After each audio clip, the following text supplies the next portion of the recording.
This is One on One.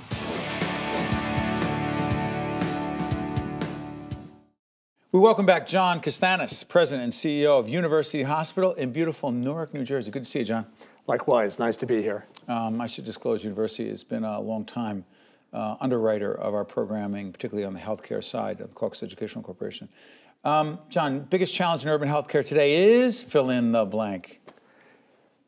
Maintaining high quality care and trying to do it all within an increasing reduction in resources, financial reimbursement from third-party payers. What does it mean, third-party payers? Well, Medicare and Medicaid, which is the government category, any state appropriations, local appropriations. As we all know, most municipalities, even starting in Washington, everybody's challenged with their budgets. That's right. And with that, it trickles down. And when you have a public acute care hospital, such as University Hospital in Newark, that's owned and operated by the state of New Jersey, along with the state's budgetary challenges, it trickles down to the hospital as well. So it's so interesting. University, it's not run by the state. You lead it. You don't work for this. You're not an employee of the state of New Jersey. I happen to be, as are most of our employees. However, to your point, but you have your independence. We have a board of directors that are really the ultimate responsibility for running the hospital. It's so interesting. You've been, by way of background, we were just saying before you got in here, a few years in the industry? Try 38. Started in hospital administration immediately? Yes. Frontline administrative position right out of graduate school, way back in 1980 at the Manhattan Eye, Ear, and Throat Hospital. Moved on to work for New Rochelle, what used to be called New Rochelle Medical Center, then on to working with the Sisters of Charity on Staten Island, and then the Hospital for Joint Diseases in Manhattan, which ultimately merged with what is now called NYU Langone Medical Center. Sure. Bring it back to North. The constituency, the population you serve, describe it. It's what we refer to as a vulnerable population. Vulnerable. But when you talk about racial or ethnicity, half of the city, more than half of the city is African American, with many other minorities. I remember a stat off the top of my head where about 47% of the families that live in Newark and use our hospital speak a foreign language in the home. Right. What about the whole insurance? Underinsured, insured, what's the situation? We have a large portion of the population that are eligible for Medicaid. And with the Affordable Care Act in play, we became an expansion Medicaid state here in New Jersey. That benefited places like University Hospital because it expanded the eligibility for those that were a little bit above the poverty level, where the poverty level was at 100%, it's now at 133%. Did it help, John? It helped a lot. The ACA helped? The hospital did get to see more Medicaid-insured patients coming to the hospital rather than all those that were presenting without insurance at all. So interesting. And this is not a political show. It's a public policy show. So I don't understand this. The repeal of the individual mandate, okay, of the ACA. How does it impact the population you serve? That's specific to the insurance exchange plans. Okay. It doesn't pertain to those that are now eligible for Medicaid.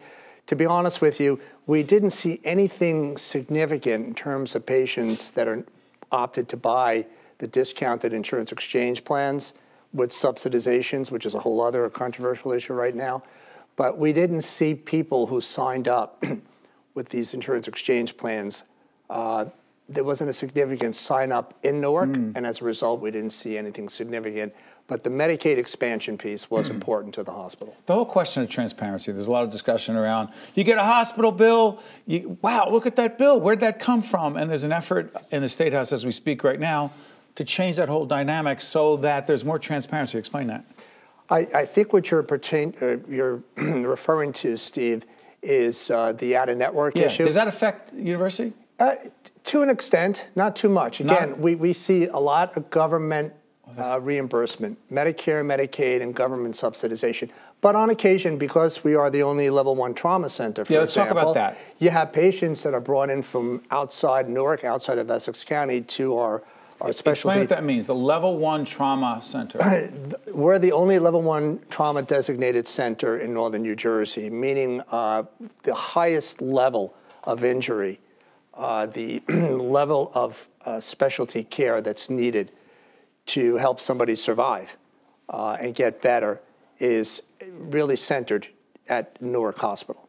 And we have medevac helicopters bringing patients from all over the area, particularly from the northern part of the state, and that runs at a very high cost. But with that, you might get patients that are not under Medicare or Medicaid, but their insurance plan is not negotiated with the hospital.